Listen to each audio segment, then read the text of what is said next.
Quand un enfant est ignoré trop longtemps, il ne devient pas fort. Il devient silencieux. Et parfois, pour survivre, l'esprit crée de l'amour là où il n'y en a pas, jusqu'à ne plus savoir faire la différence entre le réel et le vide. Bonjour. Je m'appelle Lola, et je viens d'Atlanta. Avant d'aller plus loin, je vous demande une chose simple. Abonnez-vous, aimez cette vidéo. Parce que certaines histoires ne sont pas seulement faites pour divertir. Elles sont là pour prévenir. Quand j'étais petite, ma vie ressemblait à un rêve éveillé. Mes parents étaient toujours avec moi. On jouait sans arrêt. On inventait des mondes entiers dans notre jardin. Les buissons devenaient des monstres à vaincre, la terrasse un bateau pirate, et la cabane dans l'arbre notre château secret. Dans ces jeux, j'étais courageuse, importante, indispensable. Je me sentais aimée. Je me sentais unique. Mais tout a changé le jour où j'ai eu 3 ans. Ce jour-là, ma mère accoucha de ma petite sœur, Geneviève. Dès le début, quelque chose clochait. Ce n'était pas de la jalousie ordinaire. C'était plus profond, plus sourd. Comme si l'air dans la maison avait changé. Geneviève était un bébé très calme. Elle pleurait rarement. Elle observait. Longtemps. Intensément. Et surtout, mes parents ne regardaient plus que elle. Très vite, Geneviève montra des capacités hors normes. Elle marcha avant même de savoir parler. Elle écrivait son prénom alors que je peinais encore à lire. Chaque progrès devenait un événement célébré comme un miracle. Moi, je devenais invisible. Quand je parlais, on m'interrompait. Quand je pleurais, on soupirait. Quand je réclamais de l'attention, on me disait « Sois gentille, ta sœur est spéciale ». À 7 ans, Geneviève gagna un concours national d'orthographe. Des journalistes vinrent à la maison. Les caméras, les micros, les sourires. Mes parents étaient fiers comme jamais. Quand je voulus me joindre à la photo de famille, Geneviève refusa froidement. « C'est mon moment ». Mes parents hésitèrent, puis cédèrent. On me donna quelques billets pour acheter une glace. On me demanda d'attendre dehors. Pendant qu'à l'intérieur, on immortalisait une famille, sans moi. Ce jour-là, sans que personne ne s'en rende compte. Je compris une chose essentielle. Index revers pointant vers la droite blanche n'était plus nécessaire. Quelques mois plus tard, je rentrais de l'école et trouvais Geneviève installée dans ma chambre. Mes affaires avaient disparu. Mes jouets, mes dessins, mes souvenirs. Ta sœur a besoin de plus d'espace, expliqua ma mère sans me regarder. Je hurlai. Je pleurai. Je me jetai au sol. Mais personne n'écouta. Alors je partis. Je sortis de la maison en courant, convaincu que je ne reviendrais jamais. Mais une fois dans l'allée, la réalité me frappa. Je n'avais nulle part où aller. Je me réfugiai dans la cabane de l'arbre. Et c'est là que Madison apparut. Elle surgit comme si elle avait toujours été là.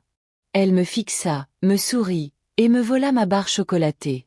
On dirait qu'on va devoir partager, dit-elle. Madison était différente. Elle parlait vite. Elle riait fort. Elle disait des choses étranges. Mais surtout, elle m'écoutait. Pour la première fois depuis longtemps, quelqu'un me regardait comme si j'existais vraiment. Je ne le savais pas encore, mais cette rencontre allait changer toute ma vie. Pas pour le meilleur. Après ce jour-là, Madison devint une présence constante dans ma vie. Dès que l'école se terminait, je courais jusqu'à la cabane. Elle m'y attendait presque toujours, assise sur une branche ou allongée sur le plancher en bois, comme si elle avait toujours vécu là. Avec elle, le temps passait vite. Trop vite. Madison racontait des histoires incroyables. Elle jurait avoir trouvé un squelette dans le jardin du voisin. Elle affirmait que la vieille dame d'en face était une extraterrestre et qu'elle cachait un vaisseau spatial dans son garage. Je riais, fasciné. Peu importait que ce soit vrai ou non. Ce qui comptait, c'est que quelqu'un me parlait. Quelqu'un me faisait exister. Elle inventait aussi des jeux. Des jeux bruyants. Désordonnés. Un peu méchants parfois. On lançait des ballons d'eau sur les passants. On faisait des batailles de boulettes de papier mâché. Madison riait quand les adultes criaient. Elle disait que c'était leur faute, qu'ils n'avaient qu'à regarder où ils marchaient. Quand mes parents m'appelaient pour dîner, leur voix sonnait lointaine, presque étrangère. Il ne me demandait jamais où j'étais. Il ne me demandait jamais avec qui. C'est à ce moment-là que j'ai compris quelque chose d'étrange. Madison était la seule à s'inquiéter pour moi. Un jour, alors que nous jouions dans le jardin avec des bâtons en guise d'épée, je l'entendis crier. « C'est fini pour toi, Madison. Rends-toi !» Je m'apprêtais à lui répondre quand une voix froide me coupa net. « Lola, à qui est-ce que tu parles ?» Geneviève se tenait derrière moi. Je me retournai pour lui présenter Madison. Mais elle n'était plus là. Elle avait disparu.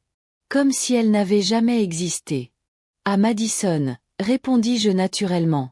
Geneviève fronça les sourcils. « Il n'y a personne. » Je sentis un frisson me parcourir le dos. Je regardai autour de moi, paniquée. Elle était juste là. « Tu es trop grande pour avoir un ami imaginaire, » dit Geneviève d'un ton sec, avant de rentrer dans la maison. À peine la porte claquée, Madison réapparut à mes côtés. « Je n'avais pas envie de parler à ta sœur, » dit-elle avec un sourire mauvais. « Elle me donne la chair de poule. » Je ne posais pas de questions. Au fond de moi, une petite voix murmurait que quelque chose n'allait pas. Mais je la fis taire. Parce que Madison ne me laissait jamais seule. Les années passèrent. Au collège, je devins la fille bizarre. Celle qui ne parlait pas beaucoup. Celle qui ne s'intéressait ni au maquillage ni aux garçons. Les autres filles me regardaient comme si j'étais cassée. Madison, elle, commença à me suivre à l'école. Elle apparaissait dans la cour. Dans les couloirs. Parfois même en classe. Elle faisait des grimaces, me racontait des blagues. Je riais toute seule. Les professeurs me regardaient bizarrement. Les élèves chuchotaient. « Elle parle au mur », disait-il. Madison adorait les ragots. Elle savait tout sur tout le monde.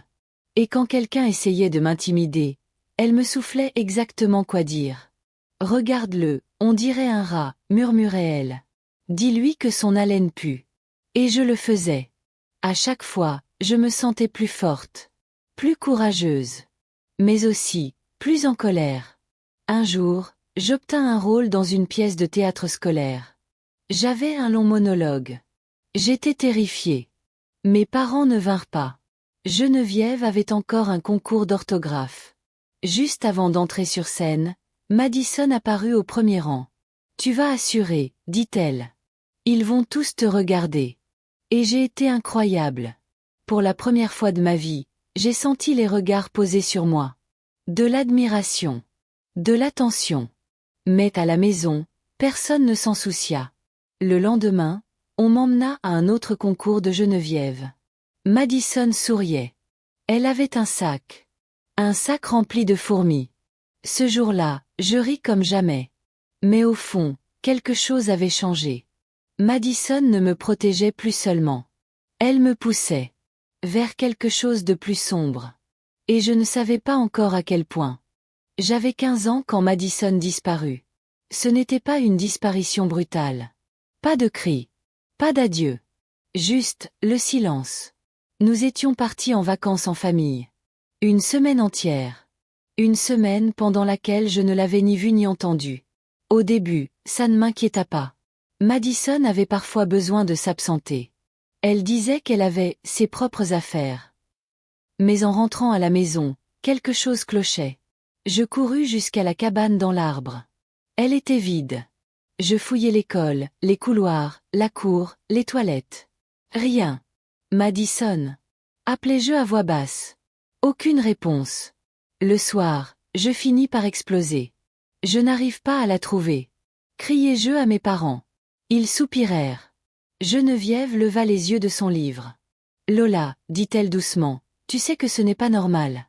Elle essaya de me parler. De me rassurer. Elle prononça des mots comme solitude, imagination, mécanisme de défense. Je refusai d'écouter. Parce que reconnaître la vérité aurait été trop douloureux. Comme si la disparition de Madison ne suffisait pas, Geneviève fut transférée dans ma classe. Elle était trop intelligente pour rester avec les autres. Et immédiatement, tout le monde l'adora. Elle était brillante, gentille, polie. Les professeurs l'admiraient. Les élèves l'enviaient. Moi, je devenais encore plus transparente. Un matin, La fille la plus populaire de la classe distribua des invitations pour son anniversaire. Tout le monde en reçut une. Sauf moi. Désolée, pas de gens bizarres, murmura-t-elle en souriant. Puis elle se tourna vers Geneviève. J'espère que tu viendras. Ce sera la meilleure fête de l'année. Je rentrai chez moi en ravalant mes larmes.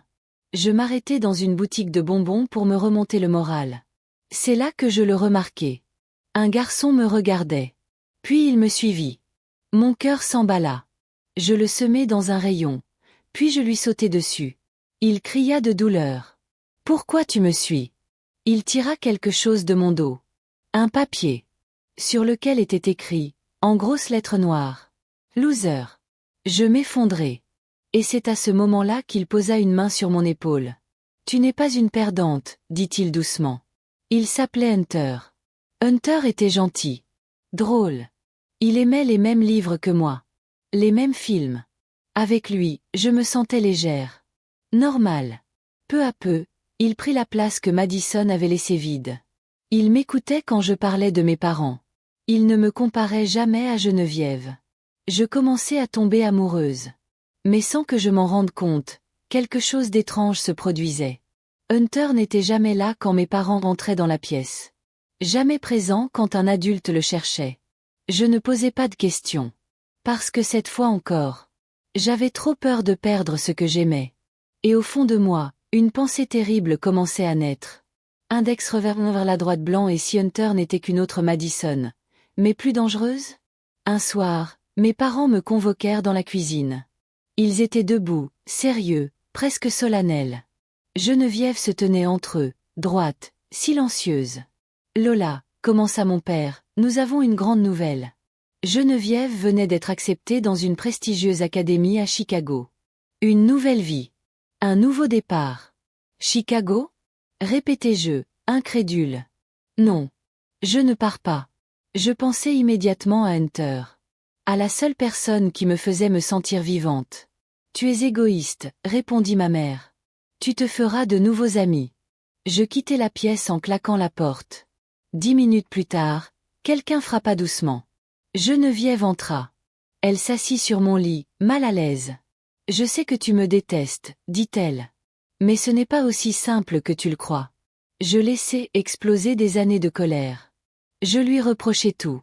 Mon enfance. Mes parents. Ma solitude. Geneviève m'écouta sans m'interrompre. « J'ai essayé de t'aider, dit-elle finalement. Mais tu m'as toujours repoussé. » Avant de partir, elle posa une enveloppe sur mon lit. Une invitation. Une fête d'adieu organisée par Émilie.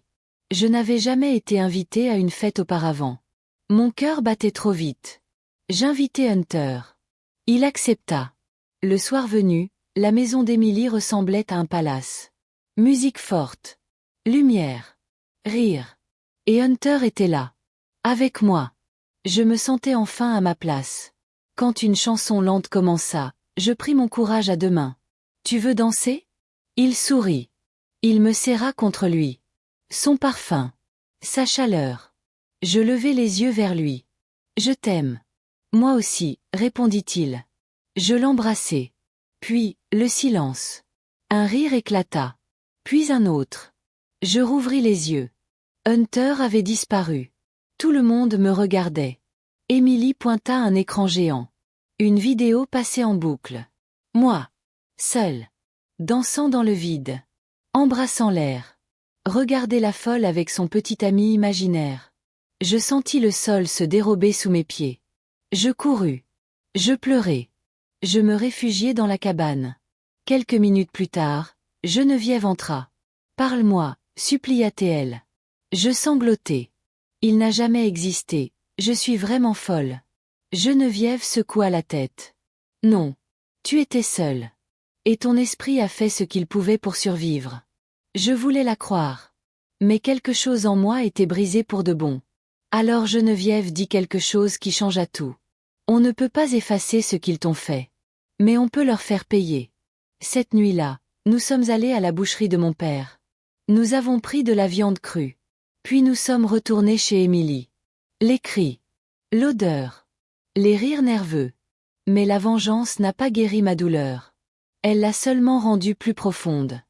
Le lendemain matin, les camions de déménagement remplissaient l'allée. Des cartons partout. Des portes qui claquent. Des adieux précipités. Personne ne parla vraiment de ce qui s'était passé la veille. Ni de la fête. Ni de l'humiliation. Ni de la vengeance.